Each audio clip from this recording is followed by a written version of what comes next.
Hello everybody, welcome to divinely guided 7777। कैसे हैं आप सब लोग। मैं आ गई हूँ एक और फ्रेश रीडिंग के साथ और आज की रीडिंग जनाब नो कांटेक्ट सिचुएशन पे होगी। नो कांटेक्ट सिचुएशन में आपके पर्सन की एक्टिविटीज़ और एनर्जीज़ क्या हैं, नो कांटेक्ट सिचुएशन में क्या हो रहा है उनकी लाइफ में, किस तरह की एनर्जी में है, किस तरह की एक्टिविटीज़ में है एंड सो फोर्थ। रिगार्डलेस आप दोनों के दरमियान जो भी सिचुएशन है, ये रीडिंग सबके लिए ओपन है। पर्टिकुलरली उन्हीं के साथ ज़्यादा मैच करेगी जो लोग नो कांटेक्ट सिचुएशन में हैं। नो कांटेक्ट सिचुएशन की कैटेगरीज भी मैं बता चुकी हूँ, आपने रीडिंग अपने हिसाब से ही लेना है। टाइमलेस होगी, जनरल होगी, कलेक्टिव होगी। जब कभी भी आपकी नज़र से गुजरे और आप अपने आप को इस सिचुएशन से मैच कर सकें तो फिर ये आपका उस वक्त का मैसेज है। मैसेज आपने वही लेना है जो लगे आपको अपनी सिचुएशन से मैच करता हुआ।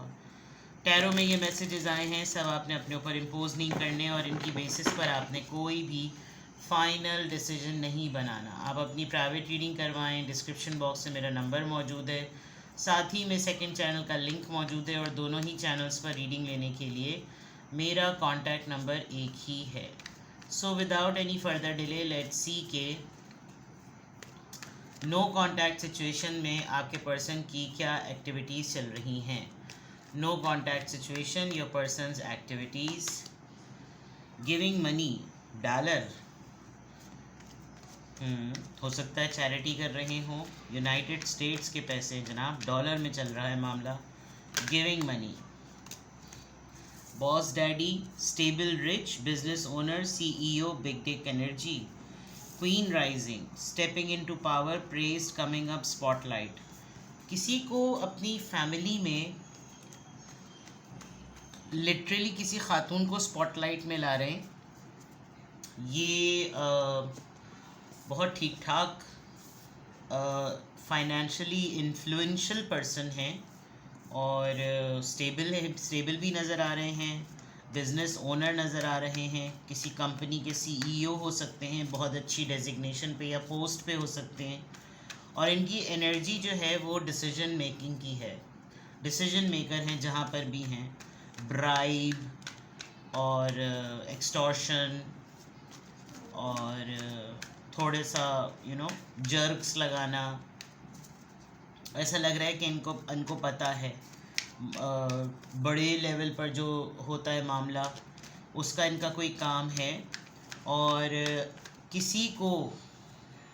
किसी लेडी को आजकल बहुत ज़्यादा ऐसा लग रहा है कि जैसे उसको हर तरफ इंट्रोड्यूस करवाना कि ये हैं और ये सारे मामला ज़्यादातर या तो लॉयर्स में हो रहे होते हैं, जो लोग लॉ में होते हैं वहाँ बार एसोसिएशन में इलेक्शंस हो रहे हैं, वो सब चीज़ें हो रही हैं।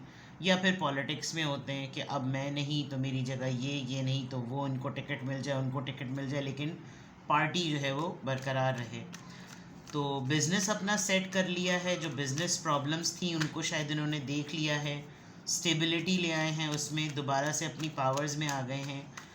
और अब इनको उसमें लग रहा है कि जैसे अब मैंने जब यहाँ पर अपने कदम जमा लिए तो फिर अब मैं अपनी जगह इसको जो है वो ख़ातून को, लड़की, बहू, बहन, बेटी, बीवी, व्हाट्सोएवर, कंपनी की कोई ख़ातून, उसको अपलिफ्ट करना कि इसको मैं काम सिखाता हूँ, इसको मैं बताता हूँ, इसको मैं पावर्स में लेकर आऊँ, उसको आगे बढ़ाऊँ। किसी की शादी, मैरिंग फॉर मनी, शादी कोई ऐसी हो रही है जिसमें वो ये जो नहीं, दो ख़ानदानों की शादी हो रही है, पैसे के लिए हो रही है। कुछ अलग ही मामला नज़र आ रहे हैं। शायद आप जिस पर्सन की रीडिंग देख रहे हैं शायद वो पहले से ही मैरिड थे और अब उनके बच्चे बड़े हो गए हैं। उस बच्चों में जहाँ पर इन्होंने किसी बेटी का या लड़की का रिश्ता कहीं जहाँ तय किया है, वो किया ही ऐसी जगह तय करा है जहाँ पर दो बड़ी रिच फैमिलीज़ की जो है ना आपस में कोलैबोरेशन हो। बहुत ज़्यादा गोल्ड है, बहुत ज़्यादा, यानी दुल्हन की अपीयरेंस से ही नज़र आ रहा है कि उनके पास कितनी लेगेसी है, कितना कुछ इनके पास है। एंड अगेन जो क्वीन राइजिंग है वो भी शादी पैसे के लिए, ख़ानदान के नाम के लिए, रुतबे के लिए की जा रही। Dirt digging, looking for dirt on you और वाइस वर्सा। ऑलराइट, आपकी तरफ ऐसा प्रपोज़ल कहीं गया था और आप लोगों ने इनकार किया, तो इनको शायद ईगो पे लग गई बात, या नहीं तो शायद ये अब इनके ऊपर जितनी बातें उछली थी, इनके ऊपर, इनके ख़ानदान के ऊपर, इनकी फैमिली के ऊपर, शायद इन्होंने वो तमाम चीज़ें जो है वो इस तरह की स्टेबिलिटी लाकर जो है वो काफ़ी सारे लोगों को वो जड़ा मुँह थे वो जड़ी चपेड़ कर दिया है। तो लोग इनके ऊपर अगर उंगलियां उठा रहे थे या इनका नाम उछाल रहे थे कि अब तो ये लोग रहे नहीं, कुछ बचे नहीं, ऐसा लग रहा है कि जैसे कंट्रोल में इन्होंने सब कुछ कर लिया। और अब अगर इनसे कोई बात करेगा और अगर आप नो कांटेक्ट में हैं, अगर आप किसी से क्लोज से अगर पूछेंगे तो कोई एक लंबी अच्छी चौड़ी सी कोई कहानी बताएगा कि इतने दिनों में पता है क्या कुछ हो गया पीछे, और इन्होंने तो उसको आगे बढ़ा दिया और वो अब सारा काम वो देख रहा है या वो देख रही है, अब तो सारी चीज़ें सेटल हो गई, इनको ठीक ठाक उसके बदले में पैसे मिले हैं। इन्होंने कहीं पर इन्होंने अपना केस सीधा कराने के लिए कहीं पर पैसे दिए हैं, गिविंग मनी, वो भी डॉलर की फॉर्म में, फिर किसी को स्पॉटलाइट में लाना, फिर किसी की शादी फिक्स करना, किसी से शादी करना, पैसों के लिए शादी कर ली गई। और नो कांटेक्ट है डेफिनेटली, तो आप भी कुछ इनको बोल नहीं सकते, इनको पकड़ नहीं सकते। और प्लस अपने ऊपर से सारी गर्दों को बाहर झाड़ना, अपने ऊपर से गंदे इल्ज़ामात हटवाना, ये सब चीज़ें इनकी एक्टिविटीज़ में जो है वो नज़र आ रहा है। नो कांटेक्ट सिचुएशन में आपके पर्सन की और मज़ीद फीलिंग्स और एनर्जी चेक करते हैं। अब नो कांटेक्ट सिचुएशन में जेन्युइनली चेक करते हैं, ये भी जेन्युइन है, ऐसा नहीं है कि जेन्युइन है, ये बिल्कुल ऐसी चीज़ें जो काफ़ी सरप्राइजिंग लग रही होंगी। नॉर्मली ये बहुत कम होता है कि ऐसे कार्ड्स भी आएँ।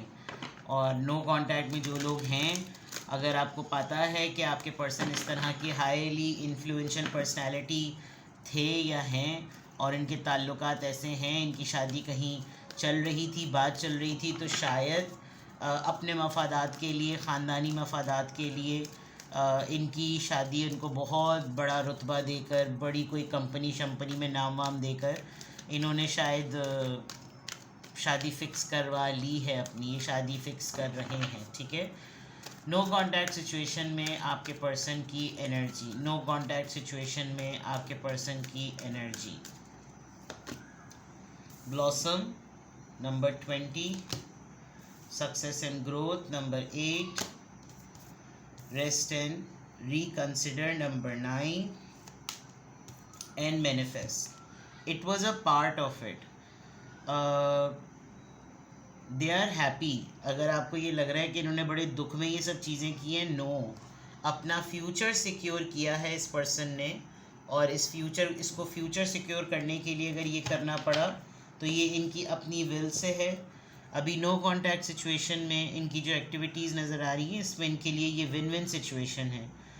हाँ, थोड़े वक्त के लिए ऐसा ज़रूर हुआ था कि इन्होंने थोड़ा टाइम लिया होगा ये सोचने के लिए कि जो हो रहा है इसको मैं हर नज़रिए से देखूं, कि कुछ दिनों के लिए कहीं नाराज़ होके चले भी गए होंगे ये साबित करने के लिए कि जैसे इसमें मेरी मर्ज़ी नहीं है, ये काम मुझसे ज़बरदस्ती करवाया जा रहा है और फलाना ते ढिमका। बट इनके पास बहुत सारे जो ना ऑप्शंस ऐसे हैं कि जैसे ये एक्चुअली चाहते यही थे कि ऐसा ही हो, आपके साथ हो, किसी और के साथ हो, but this is what they really wanted. आपके मद्दे मुकाबिल हो सकता है कि कोई ऐसी खातून हो जो कि ये सारे प्लस पॉइंट्स अपने साथ लेकर आ रही हों और इनको ये लग रहा हो कि जहाँ पर पलड़ा भारी होगा वहाँ पर ही मेरा जाना होगा।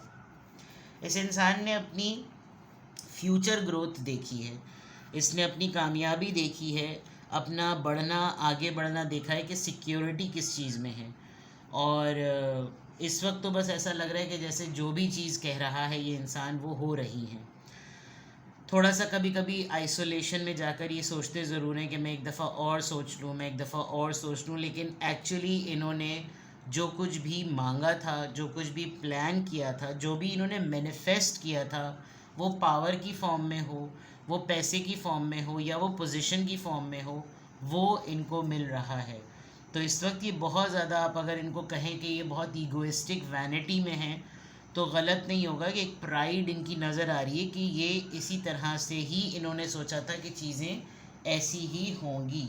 आई डोंट नो आपके साथ कितनी बातचीत होती है और नहीं होती, बट यहाँ पे ये बिल्कुल क्लियर नज़र आ रहा है कि दिस वाज ऑल डिज़ायर्ड, और नो कॉन्टैक्ट सिचुएशन में ये एक बहुत ही हाईली वैल्यूएबल स्पॉटलाइट वाला फ्यूचर है। और इस नो कॉन्टैक्ट में द पर्सन इज़ सेटल्ड, बड़े मज़े में, फाइनेंशियल पोजीशन को बड़ा स्ट्रॉन्ग किया हुआ है इन्होंने, और ये आजकल बड़े ऐसे मामलात में खेल रहे हैं। अपना टाइम आएगा वाली बात होती है ना, कि ये अपना टाइम आया हुआ है इनका, बस ये समझ लें। नो कॉन्टैक्ट सिचुएशन में आपके पर्सन की एनर्जी, नो कॉन्टैक्ट सिचुएशन में आपके पर्सन की energy, 2 of swords, Libra Gemini Aquarius, 4 of wands, okay, 6 of swords, Libra Gemini Aquarius, S of wands, Aries Leo Sagittarius, and 7 of cups. Very clear. ये तो ऐसा लग रहा है कि जैसे आपको पता ही नहीं चला और पीछे क्या हो गया, आपको मालूम ही नहीं चला। आपके सामने तो शायद दुखड़े रोए गए, या दुखड़े रोए गए, या आपके सामने ऐसी सूरत हाल बनाई गई कि जैसे बहुत मुश्किल और नामुमकिनात में से जो ये शीर लाने के बराबर है मेरा और तुम्हारा साथ। लेकिन नो कॉन्टैक्ट सिचुएशन में एक टाइम ज़रूर ऐसा आया कि आपके पर्सन को लगा होगा कि भाई मैं 2 लोगों में किसको सेलेक्ट करूं, और मैं 2 लोगों में से किसको चूज़ करूं। मैं तो इन 2 रिश्तों में, 2 फैसलों में, 2 लोगों में चिर फट सा गया हूँ। लेकिन इन्होंने टेक्निकली और आइडियली, इनकी एनर्जी में क्लियर नज़र आ रहा है कि इन्होंने प्रेफरेंस दी है एक स्टेबल रिलेशनशिप को, एक स्टेबल लाइफ को, एक स्टेबल कमिटमेंट को, अपने पीस ऑफ माइंड के लिए।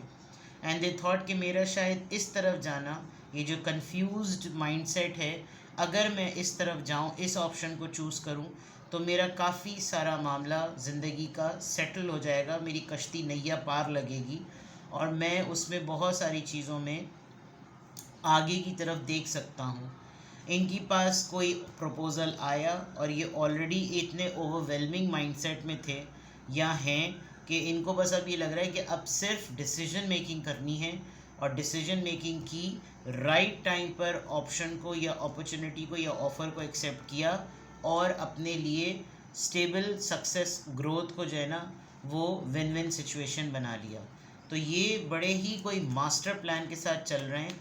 अगर इस वक्त देखा जाए तो आपको शायद मालूम ही नहीं है, आपके साथ इन्होंने या तो टेम्परेरी रिलेशनशिप रखा या फ्लर्ट किया, लेकिन ये पर्सन इस वक्त सिर्फ अपनी फ्यूचर को सिक्योर कर रहा है, और एक ऐसे प्रपोज़ल को कंसिडर कर रहा है जो इसको फाइनेंशियली फ्यूचर सिक्योरिटी दे सकता है।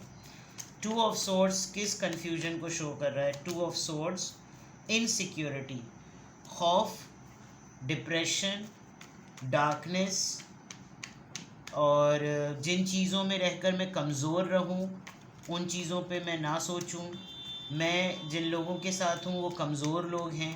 तो ये जो 2 ऑफ सोर्ड्स है, उसमें जो 2 सिचुएशंस में स्टक होने वाली एनर्जी है वो पाइसिस की फॉर्म में नज़र आ रही है कि इनको शेर बनना है, इनको भेड़िया नहीं बनना, इनको आज़ाद होना है, इनको डार्कनेस में नहीं रहना। 4 of wands, Aries Leo Sagittarius यहाँ क्यों आया है? 8 ऑफ कप्स, इन्होंने आपके रिलेशनशिप से मूव ऑन करने का फ़ैसला अपने पीस ऑफ माइंड के लिए किया है। ये आपसे निकले हैं, आपसे रिश्ते से निकले हैं, तो ही इन्होंने प्रैक्टिकल होकर सोचा है, वरना शायद ये इमोशनल ही रहते, और जब आपका इनसे कांटेक्ट होगा तो ये इस बात को मैनिपुलेट करेंगे कि तुमने ही मुझसे कांटेक्ट ख़त्म किए थे तो मुझको ये सब कुछ करना पड़ा। इस बात के लिए तैयार रहिएगा। 6 ऑफ सोर्ड्स यहाँ पर क्यों आया है? ये मेंटल सेटलमेंट, पैलेस ऑफ, ये एक्स्ट्रा कार्ड होता है, हाई प्रीस्टेस। खामोशी से सब कुछ हुआ है, खामोशी से, कि पता ही ना चले, वो गेस ही करती रह जाए, वो सोचती ही रह जाए, वो ऑब्ज़र्व ही करती रह जाए, और यहाँ पर सीन बन जाए। खामोशी से, अगर रिश्ते में खामोशी आई हुई है तो होने दो, उसकी कोई क्यूरी होगी तो वो मुझे कांटेक्ट करेगा या करेगी, बट अभी चीज़ें चुप हैं तो चुप रहने दो। एस ऑफ वॉन्ड्स यहाँ पर क्यों आया है? Ace of wands, king of swords. See, इन्होंने इतना कट थ्रॉट प्रैक्टिकल होकर लॉजिकल होकर सोचा है। जैसे ही प्रपोज़ल आए, जैसे ही कोई ऑफ़र आए, ये सोचो कि उसमें लॉजिक है, उसमें फ़ायदा है, उसमें अपना फेवर है, अपना इंटरेस्ट है, तो बस लॉजिक काम आती है। और जब लॉजिक काम आती है तो वही वाला डायलॉग कि फिर मैजिक होता है, लॉजिक नहीं होती। तो अपने लिए इन्होंने मैजिक कर लिया, आपके लिए इन्होंने लॉजिक रेडी कर ली, और राइट टाइम पर इन्होंने इस प्रपोज़ल और ऑफ़र को ऑप्ट कर लिया। 7 ऑफ कप्स। अब ये आखिरी कार्ड पंचायती कार्ड क्यों है? 7 ऑफ कप्स। जब आप इनसे मिलेंगे, हो सकता है इन्होंने अभी जिसको ऑप्ट किया हो वो लेडी इनको अभी भी कंफ्यूज्ड लग रही हो कि पता नहीं, मैंने इसके साथ अपनी अपनी प्लानिंग कर तो ली है, लेकिन बहुत सारे ऑप्शंस में से इसने मुझे प्रपोज़ल भेजा है, बहुत सारे ऑप्शंस में मैं इसकी इसका एक ऑप्शन हूँ, तो ये क्लोज्ड ऑफ है। शायद इसका अपना कोई पास्ट में कुछ रहा है, और मेरा तो पास्ट अभी हिडन है, तो पता नहीं इसने ये चॉइस की है, इसने मुझे ही क्यों सेलेक्ट किया, इसने मेरा ही क्यों नाम लिया, और मुझे टाइम लगेगा इसको अपनी तरफ कन्विंस करने में, क्योंकि ये बहुत ही रिजर्व्ड और बहुत ईगोइस्टिक पर्सनालिटी लग रही है या लग रहा है। फेमिनिन एनर्जी है क्वीन ऑफ कप्स की, रिजर्व्ड, इमोशनली ब्लॉक और समथिंग लाइक दैट। तो नो कॉन्टैक्ट सिचुएशन में आपके पर्सन की क्या एक्टिविटीज़ हैं और क्या एनर्जी है, और ऐसी एनर्जी क्यों आई, सब कुछ आपके गोश गुजार कर दिया। किसी भी पॉइंट ऑफ टाइम पे आपको लगे कि आपको मुझसे प्राइवेट रीडिंग लेनी है, तो जनाब अब आहिस्ता आहिस्ता we are moving towards the vacations. अब दिन कम रह गए हैं, वीकेंड भी लॉन्ग आ रहा है, ईद का वीकेंड बहुत लंबा है। अगर आपको अपनी डिटेल रीडिंग्स करवानी है, डिटेल रीडिंग्स, सिंगल क्वेश्चन तो मैं रोज़ाना ही डील कर रही होती हूँ, अगर आपको अपनी डिटेल रीडिंग करवानी है तो आप मुझसे अपना स्लॉट बुक करवा सकते हैं, और 20 मिनट्स का और 30 मिनट्स का, और सिंगल क्वेश्चन का मीडियम ऑफ आंसर बिल्कुल डिफरेंट होता है। अगर आप चाहें तो आप बुक करवा सकते हैं और अपनी प्राइवेट रीडिंग मुझसे ले सकते हैं। अपना बेहद ख्याल रखिएगा। Bye bye.